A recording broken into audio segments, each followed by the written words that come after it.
오늘 주일 시간 함께 읽을 하나님의 말씀 사도행전 19장 1절에서 7절까지의 말씀입니다. 사도행전 19장 1절에서 7절까지의 말씀 여러분들을 대표해 제가 읽도록 하겠습니다. 사도행전 19장 1절 말씀부터 읽도록 하겠습니다. 아볼로가 고린도에 있을 때에 바울이 윗지방으로 다녀 에베소에 와서 어떤 제자들을 만나 이르되 너희가 믿을 때에 성령을 받았느냐? 이르되 아니라 우리는 성령이 계심도 듣지 못하였노라. 바울이 이르되 그러면 너희가 무슨 세례를 받았느냐? 대답하되 요한의 세례니라. 바울이 이르되 요한이 회개의 세례를 베풀며 백성에게 말하되 내 뒤에 오시는 이를 믿으라 하였으니 이는 곧 예수라 하거늘. 그들이 듣고 주 예수의 이름으로 세례를 받으니 바울이 그들에게 안수함에 성령이 그들에게 임하심으로 방언도 하고 예언도 하니 모두 12사람쯤 되니라. 아멘. 오늘 이 시간 우리는 성령을 받았느냐 라는 제목을 가지고 오늘 우리가 읽은 사도행전 19장의 말씀 함께 나누는 시간 갖도록 하겠습니다. 여러분, 제가 아까도 말씀드렸죠. 저희 교회 주보에요, 두 가지 바뀐 점이 있습니다. 첫 번째 바뀐 점, 요 교회 이름 밑에 저희 2024년 목표가 적혀 있습니다. 성령 충만함으로 능력받는 우리들. 글씨가 작아서 안 보일까봐 제가 여기 큰 화면에도 띄워드립니다. 그리고 또 한 가지 변화된 점이 있는데요. 여러분이 그거는 예배 끝나고 한번 잘 찾아보시길 바랍니다. 우리 교회 목표 2024년에 성령 충만함으로 능력받는 우리들로 결정을 했습니다. 그런데요, 여러분들이 만약 신앙생활을 처음부터 순복음 교회에서 시작을 했다면요, 이 성령 충만이란 단어가 굉장히 익숙하게 다가올 것 같습니다. 저는 한 중학교 때부터 순복음 교회를 다니기 시작해서 이 성령 충만이란 단어가 굉장히 익숙하게 다가오는데요, 순복음 교회가 아니라 다른 교단에서 신앙생활을 좀 오래 하시거나 아니면은 교회에 나온 지 얼마 기간이 되지 않으신 분들은요, 이 성령 충만함을 받는다는 것이 굉장히 익숙하지 않은 개념인 것 같습니다. 그리고 혹 몇몇 분들은요, 왜 우리가 도대체 성령 충만을 받아야 하지라는 생각을 하실 수도 있을 것 같습니다. 그동안 우리가 몇 년간 그리고 십수년간 신앙생활을 해오면서 성령 충만 없이도 내가 신앙생활 정말 잘해왔는데, 그리고 내가 여태껏 몇십 년간을 살아오면서 성령의 충만함 없이도 내가 매일매일을 하루하루를 충만하게 보내왔는데 왜 굳이 나에게 성령의 충만함을 받으라고 하지? 왜 성령의 충만이 나의 신앙생활이 필요한 것이라는 이런 의문을 가지고 계시는 분들도 이 자리 가운데 있을 것 같습니다. 그렇기 때문에 우리 교회가 2024년 이 성령 충만함으로 능력받는 우리들이란 이 공통의 목표를 두고 살아가기 위해서는요, 우리가 왜 성령 충만을 받아야 하는지에 대한 그 이유를 먼저 알아갈 필요가 있다는 것입니다. 그리고 우리가 왜 성령 충만을 받아가야 하는가, 거기에 대해서 우리에게 알려주는 말씀이 바로 오늘 우리가 읽은 사도행전 19장의 본문 말씀이라 할 수 있다는 것이죠. 그렇다면 과연 이 사도행전 19장이 우리에게 알리고자 하는 말씀은 무엇이었을까요? 사도행전 19장 1절 말씀에서요, 우리는 바울의 이동 경로를 알아볼 수가 있습니다. 바울이요, 아시아, 지금으로 치면은 터키 지역입니다. 터키의 북방 지역을 이렇게 돌아다니다가 이제 남쪽에 있는 에베소 지방으로 내려왔던 것 같습니다. 에베소 지방으로 내려와서 바울이 그곳에서 신앙생활을 열심히 하는 예수 그리스도의 제자 몇몇을 만나게 됩니다. 그리고 바울은요, 그곳에서 이 제자들의 신앙을 점검해 봐야겠다라는 생각을 했던 것 같습니다. 오늘 본문 2절에서 3절 말씀에서 바울과 제자들은 이렇게 질문하고 답변하는데요, 제가 빨간색으로 표시한 글씨가 바울의 질문이고요, 파란색으로 표시한 글씨가 제자들의 답변입니다. 이르되 너희가 믿을 때 성령을 받았느냐? 바울이 제자들에게 물어보죠. 너희가 성령을 받았느냐라고 말이죠. 왜 바울이 성령을 받았냐고 물어봤을까요? 바울이 생각하기에 우리의 신앙생활에서 가장 중요한 것, 없어서는 안 되는 것이 바로 이 성령이라고 바울은 생각했기 때문입니다. 그런데요, 이 제자들의 답변을 듣고 바울이 너무 큰 충격을 받습니다. 제자들이 뭐라고 했다 그러죠? 우리는 성령이 계심도 듣지 못하였노라. 성령이요? 그게 뭔데요? 성령이란 거 우리는 듣지도 보지도 가르침을 받지도 못했습니다. 이 말을 듣자 바울은 너무나 큰 충격을 받았고요. 내가 들은 게 맞나? 이 사람들이 나의 말을 혹시 오해한 게 아닌가 싶어서 이들에게 한 번 더 똑같은 말을 질문합니다. 그렇다면은 너희가 도대체 성령으로 세례를 받지 않고 무엇으로 세례를 받았느냐라고 말이죠. 그러자 에베소에 있는 제자들은 바울에게 이렇게 답변합니다. 아니 무슨 세례를 받긴요? 우리가 세례를 받을 만한 게 세례 요한의 물로 하는 세례밖에 더 있지 않겠습니까? 이렇게 말하면서요, 자기들이 받은 세례가 물 세례밖에 없다라는 것을 바울에게 말하고 있다라는 것이죠. 지금 그들은요, 예수님이 우리에게 약속하신, 예수님이 하늘로 승천하시며 우리에게 보내주겠다고 하신 그 성령님을 전혀 알지 못하고 있는 것을 찾아볼 수 있습니다. 즉 그들의 신앙은 어디에서 멈춰져 있냐? 예수 그리스도의 죽음에서 멈춰져 있다는 것이죠. 그들은 예수 그리스도의 죽음 이후에 부활과 승천과 성령 강림에 대해 아마도 많은 지식이 없었던 것 같습니다. 그들이 추구하며 살아갔던 것은요, 예수님의 죽음 이전에 있었던 신앙생활, 즉 말씀, 기도, 그리고 세례 요한이 말했던 물로 세례를 베풀어주는 그것에만 초점이 맞춰져 있었다는 것을 우리가 이 2절과 3절 말씀 가운데서 발견할 수 있다는 것이죠. 그렇기 때문에 바울은요, 이들의 이 말을 듣고 이들이 잘못하면은 잘못된 신앙생활을 할 수 있겠구나라고 생각하여 그들에게 성령이 무엇인지, 예수 그리스도가 우리에게 약속한 그 성령님에 대하여 에베소에 있는 제자들에게 알려주기 시작합니다. 아까 에베소에 있는 제자들이 제일 마지막에 무엇으로 세례를 받았다 그랬죠? 세례 요한, 물로 받는 그 세례를 받았다고 했는데요. 바울은요, 이 세례 요한에 대해 설명을 하면서 제자들에게 예수님과 성령에 대해서도 함께 가르침을 주고 있습니다. 오늘 본문 4절 말씀에서 바울은 이렇게 말합니다. 바울이 이르되 요한이 회개의 세례를 베풀며 백성에게 말하되 내 뒤에 오시는 이를 믿으라 하였으니 이는 곧 예수라 하거늘. 세례 요한이 이 땅에 내려온 목적을 바울은 무엇으로 바라보고 있느냐? 세례 요한이 단순히 너희들에게 물로 세례를 받는다는 것을 가르치기 위해 이 땅에 온 것이 아니다라고 말하고 있습니다. 세례 요한이 이 땅에 온 진정한 목적은 무엇이냐? 자기 뒤에 오실 예수 그리스도를 전하기 위해 온 것이다. 그리고 너희가 믿어야 할 것, 너희가 추구해야 할 것은 세례 요한의 물 세례가 아니라 예수 그리스도께서 승천하시기 전 우리에게 알려준 그 예수님의 복음과 진리를 믿고 살아야 하는 것이 너희의 신앙생활 가운데 중심에 있어야 할 것이다라는 것을 바울은 지금 제자들에게 알려주고 있다는 것이죠. 그런데요, 바울의 가르침이 너무 간소하게 요약이 되어 있는 것 같습니다. 바울이 뭐라고 하고 있죠? 내 뒤에 오시는 이를 믿으라 하였으니 이는 곧 예수라 하거늘. 바울의 이 교육이요, 너무나 짧은 한 절의 기술이 되어 있지만 그럼에도 불구하고 바울의 이 말에는 너무나 많은 의미가 담겨 있기 때문에 우리가 오늘 이 성령님에 대해서 온전히 이해하려면요, 바울의 이 짧은 가르침 안에 숨겨져 있는 바울이 진짜 알려주고자 했던 그 모든 것들을 먼저 알아봐야 할 필요가 있다는 것이죠. 여러분, 그렇다면은 바울이 과연 제자들에게 가르치고자 한 것이 무엇이었을까요? 바울은요, 제일 먼저 세례 요한의 침례에 대해서 말합니다.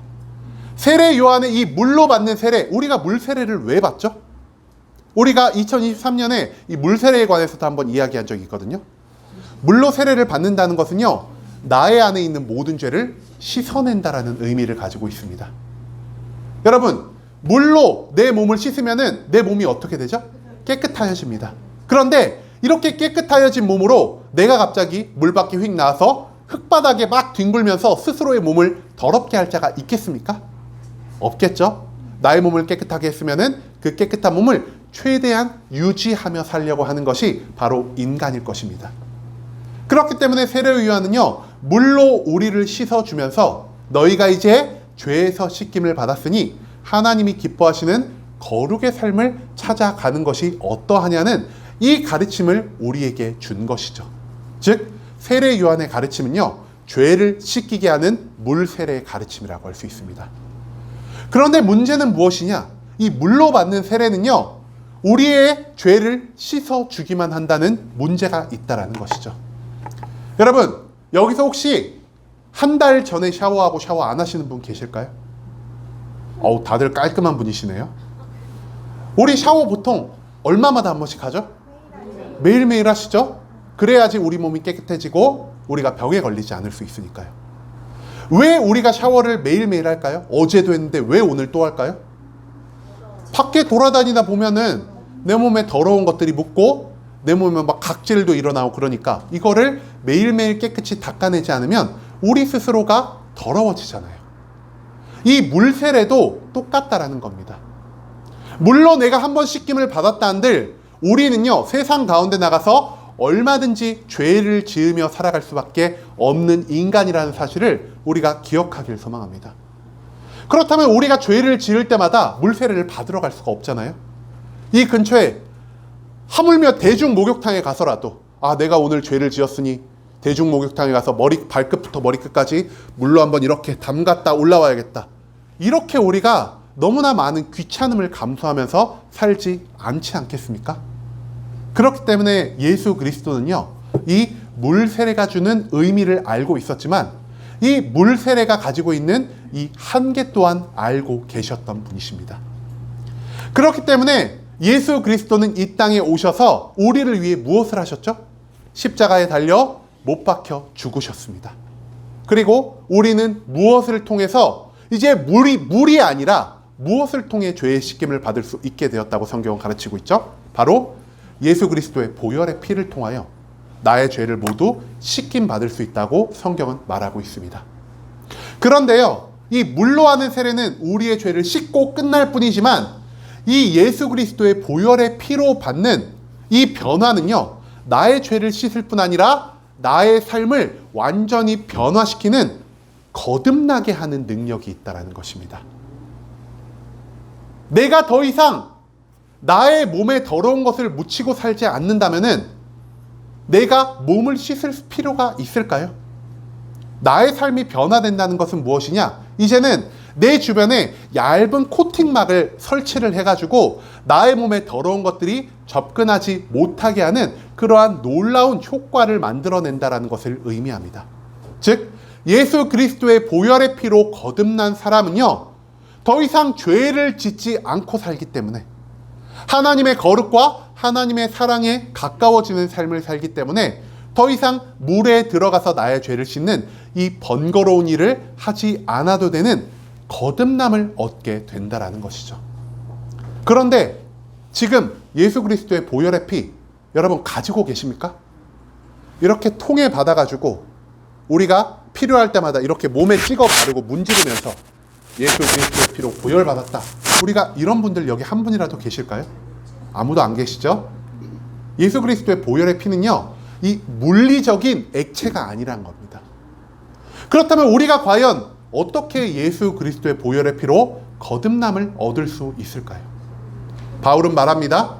너희가 성령으로 세례를 받으라고 말이죠.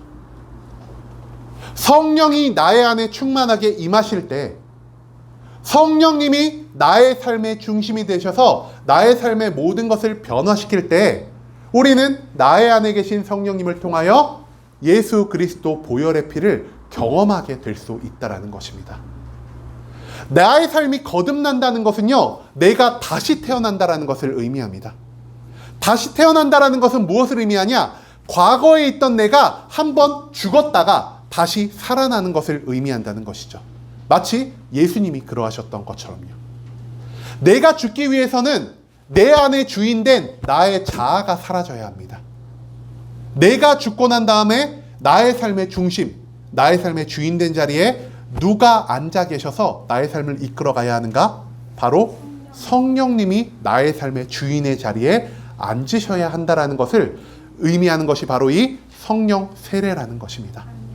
성령의 충만함이 없다면 우리는 예수 그리스도의 보혈의 피를 경험할 수 없을 것이요, 예수 그리스도의 보혈의 피를 경험할 수 없다면 나의 삶이 변화되지 않을 것이란 사실입니다.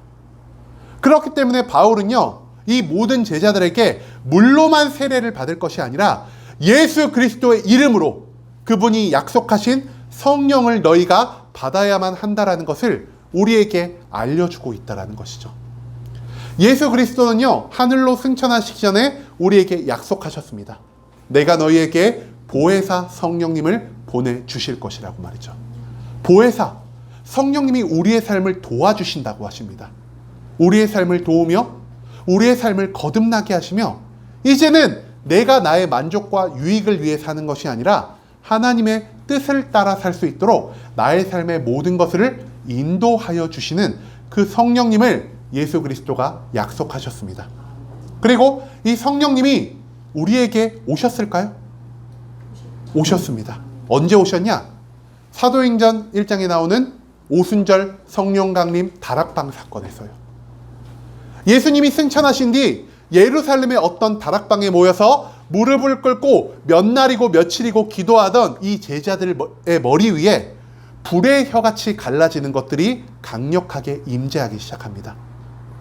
성령의 세례를 받고 성령의 충만함을 힘입어 그들은 더 이상 두려움 없이 예루살렘 바깥에 나아가 예수 그리스도의 죽음과 부활을, 그리고 성령을 많은 예루살렘의 성도들에게 전도하며 그 전도를 통해 이들을 예수 그리스도의 성도로 변화시키는 놀라운 기적과 같은 일을 만들었다는 것을 바울은 또한 그들에게 알려주었을 것이라는 사실이죠.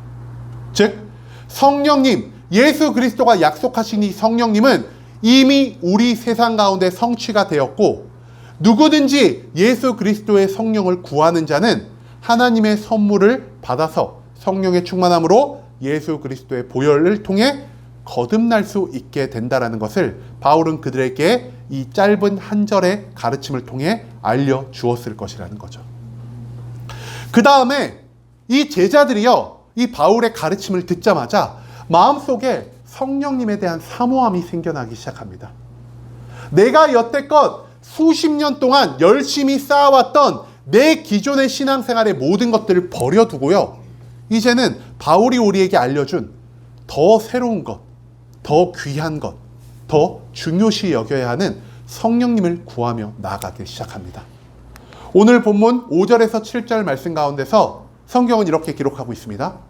그들이 듣고 주 예수의 이름으로 세례를 받으니 바울이 그들에게 안수하매 성령이 그들에게 임하심으로 방언도 하고 예언도 하니 모두 12사람쯤 됨이라.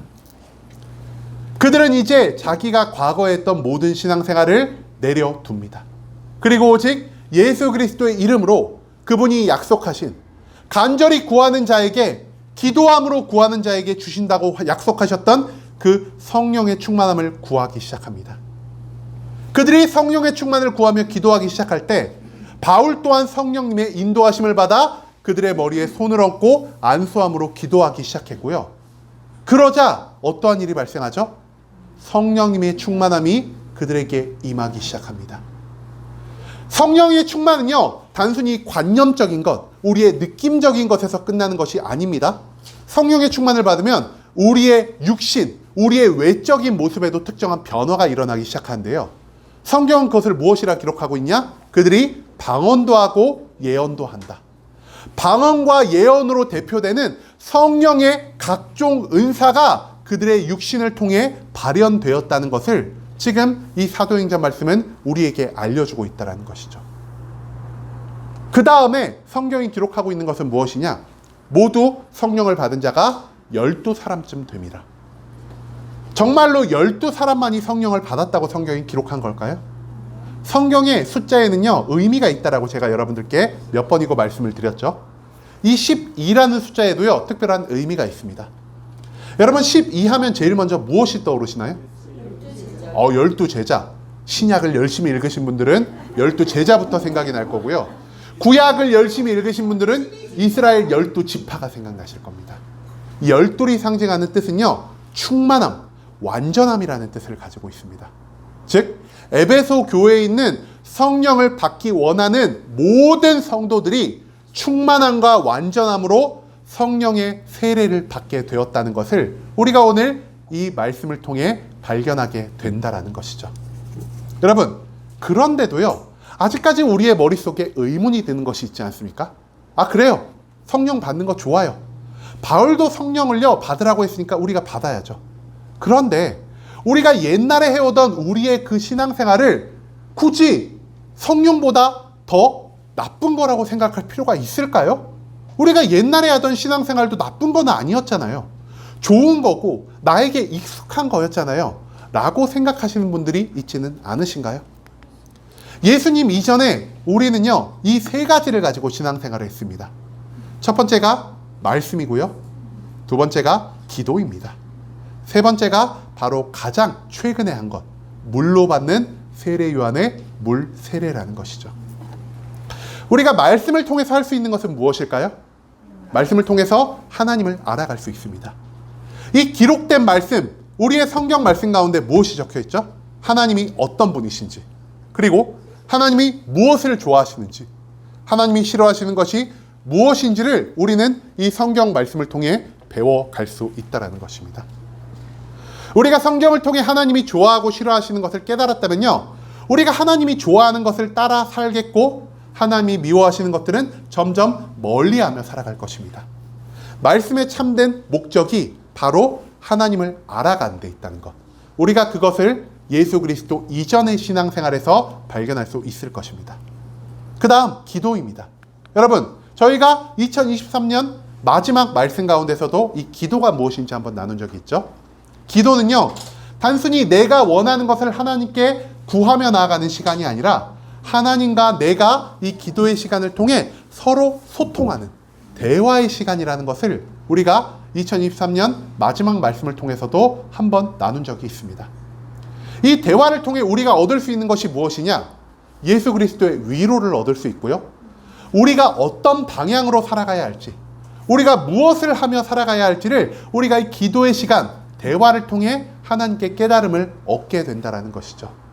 기도는요, 하나님과 나와의 대화를 통해 내가 하나님의 뜻대로 살아가는 사명자의 삶으로 나를 변화시켜가는 것입니다. 그렇기 때문에 이 기도 굉장히 중요한 것이라고 할 수 있다는 것이죠. 마지막으로 물 세례입니다.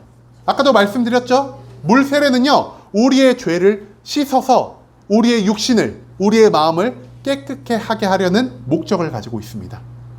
이제 우리가 몸을 깨끗이 씻었으니 더 이상 너희가 죄에 가까워지는 삶을 살지 않기를 원하는 그 세례 요한의 마음이, 그 하나님의 계획이 이 물 세례 가운데 온전히 들어있다라는 것이죠. 말씀과 기도와 세례, 이 3박자만을 가지고도 우리의 신앙생활을 충만하게 채울 수 있을 것 같지 않습니까? 그럼에도 불구하고 예수 그리스도는요, 이 세 가지보다 성령님의 충만하심을 우리에게 더욱 알리고자 했다라는 것이죠. 왜 과연 예수님이 이 세 가지로는 우리의 신앙생활에 부족함이 있을 거라고 생각하시고 성령의 충만하심을, 성령의 세례를 우리에게 허락하여 주셨을까요? 이 세 가지의 목적을 온전히 따라가면요, 우리는 신앙생활에 어떠한 문제점도 만나지 못할 것입니다. 하지만 이 세 가지, 말씀과 기도와 물 세례에 치명적인 문제점이 한 가지 있다는 것을 우리가 오늘 반드시 기억하고 가야 할 것입니다. 치명적인 문제점 무엇이냐? 여러분, 말씀 읽을 때요, 말씀 누가 읽나요? 내가 읽죠? 기도는 누가 하나요? 내가 하죠? 물 세례를 받는 그 대상 누군가요? 나죠? 말씀을 읽는데요, 하나님이 갑자기 뿅 하고 나타나서 말씀 가르쳐 주시나요? 안 가르쳐 주시죠? 그래가지고 우리가 말씀 읽기가 좀 싫습니다. 읽어도 무슨 뜻인지 이해도 안 되고, 읽는데 글자도 너무 작고 이해가 안 되는 말이 많으니까 성경을 점점 멀리하게 됩니다. 성경을 읽으려면 무엇이 필요할까요? 내가 이 성경을 읽으려는 열정과 내가 이 성경을 읽기 위해 사용되는 시간의 투자가 필요하다는 것이죠. 기도 또한 마찬가지입니다. 기도가 하나님의 대화라고 하는데요, 기도를 통해서 우리가 하나님과 얼마나 대화를 하고 있나요? 그냥 일방적이죠? 내가 원하는 것만 하나님 건강하게도 해주시고 돈도 많이 벌게 해주시고 내 자녀들도 잘 되게 해주시고, 이게 우리의 기도 아닌가요? 기도가 그 온전한 목적을 찾지 못한다는 것입니다. 마지막 물 세례입니다. 여러분, 물로 여기서 세례 받으신 분 있으신가요? 저도 세례를 받았는데요. 제가 물 세례 받은 다음 날 거룩한 삶을 살았을까요? 아니요. 여전히 친구들한테 가서 야, 이 먼 새끼 하면서 똑같이 살았습니다. 이 물 세례를 통해서 나의 죄가 완전히 씻겨 나가지 않았다는 것입니다. 말씀과 기도와 물 세례의 문제점이 뭐냐? 이 세 가지를 하는 주인공이 바로 나라는 겁니다. 내가 중심이 되어서 말씀을 읽고, 내가 중심이 되어서 기도를 하며, 내가 주인공이 되어서 물 세례를 받는다는 것이죠. 내가 주인공이 되어서 기도와 말씀과 세례를 받을 때 여기에는요, 하나님이 필요가 없다라는 것입니다. 하나님이 없어도요, 말씀을 읽을 수 있고요. 하나님이 없어도 기도를 할 수 있고, 하나님이 없어도 세례를 받는데 아무런 문제가 되지 않는다라는 것이죠. 여러분, 성경 누가 읽을까요? 내가 읽죠? 그런데 우리 믿는 성도님들만 성경을 읽는 게 아니라요, 하나님을 전혀 안 믿는 저 세상의 사람들도요, 연구를 위해서 성경을 읽을 때가 많습니다. 연구를 통해서 그들이 성경 속에서 무엇을 발견해낼까요? 아, 성경에서 이런 도덕적인 말이 있네. 이 도덕적인 말을 우리 오늘 현실에 가져다 써도 상관이 없겠다. 성경에서 도덕을 찾기 위해 말씀을 읽는 사람들이 있습니다. 즉, 하나님의 모습이 아니라 인간적인 지식, 인간적인 관습을 찾기 위해 성경을 읽는 사람도 존재한다라는 것이죠. 하나님을 안 믿는 사람도요, 기도할 수 있습니다. 여기 이런 조만한 그릇이나 컵 같은데 물 한 바가지 떠놓고 달밤에 비나이다 비나이다 하면서 기도하는 거 우리 어릴 때 너무나 많이 보지 않았나요? 그 기도 가운데 하나님이 없어도요, 우리는 내가 알지 못하는 어떤 대상을 위해서도 기도할 수 있다라는 것이죠. 여러분, 물세례를 조금 더 세상적인 단어로 바꾸면 뭐가 될까요? 잠수입니다. 잠수. 그냥 내가 발을 물에 딱 담갔다가 머리끝까지 휙 담갔다가 일어나는 거, 이게 물세례입니다. 잠수하는데 하나님이 필요한가요? 그냥 내가 바닷가에 놀러 갔을 때, 수영장에 놀러 갔을 때 그냥 내가 잠수하면 되는 게 물세례의 전부 아닌가요? 하나님이 없어도요, 이 모든 것이 이루어질 수 있다라는 데 문제점이 생긴다라는 것이죠.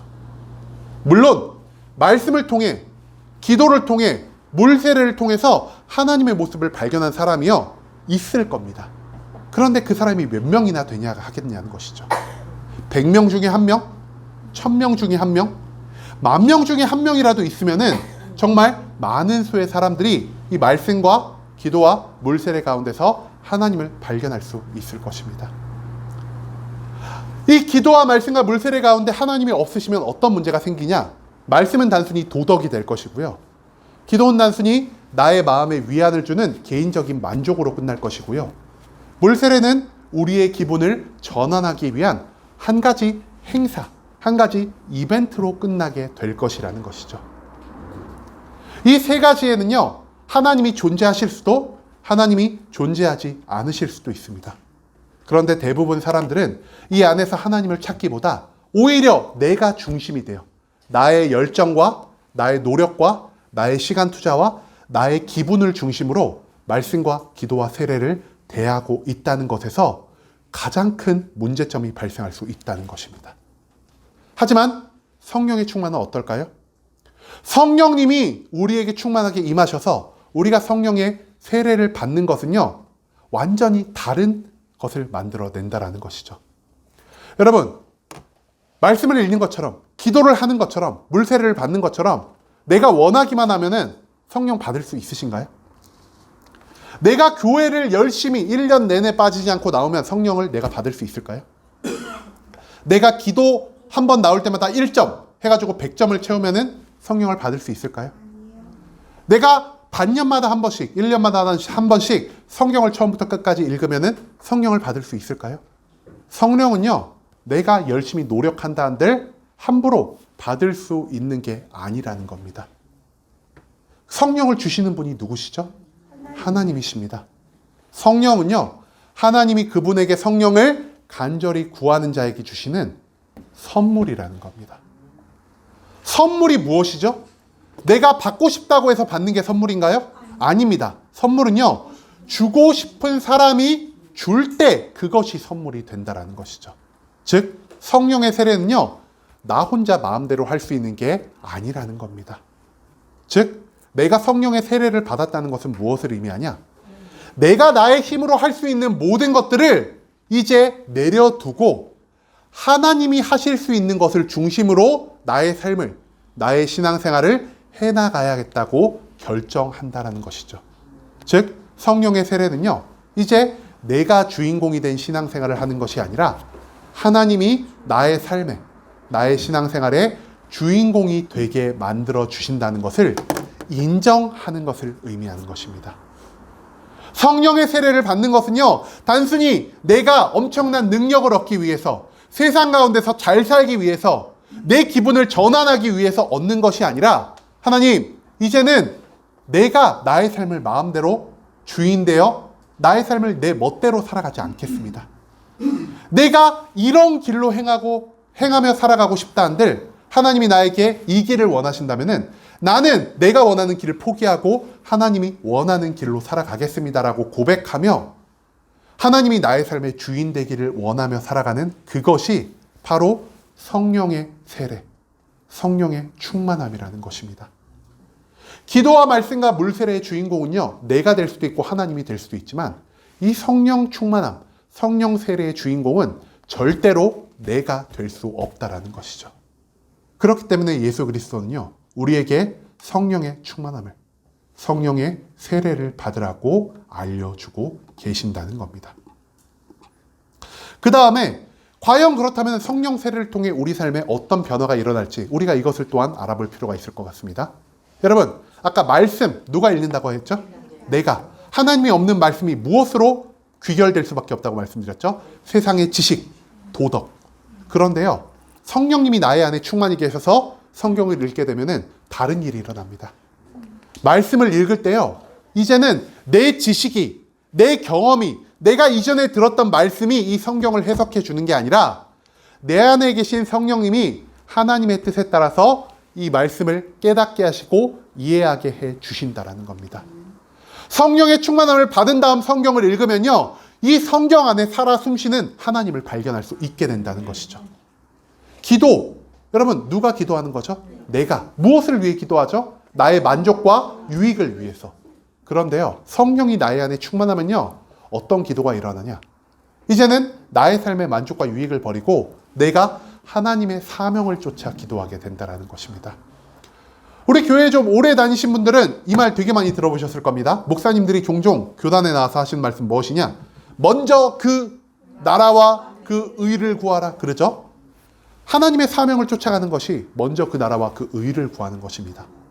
우리 나라를 위해서 기도하는 게 나라와 의를 구하는 게 아니라 하나님의 나라, 하나님의 뜻을 구하며 사는 것이 그 나라와 그 의를 따라 사는 삶, 즉 하나님의 사명을 따라 사는 삶이란 것, 그것을 우리가 기억하길 소망합니다.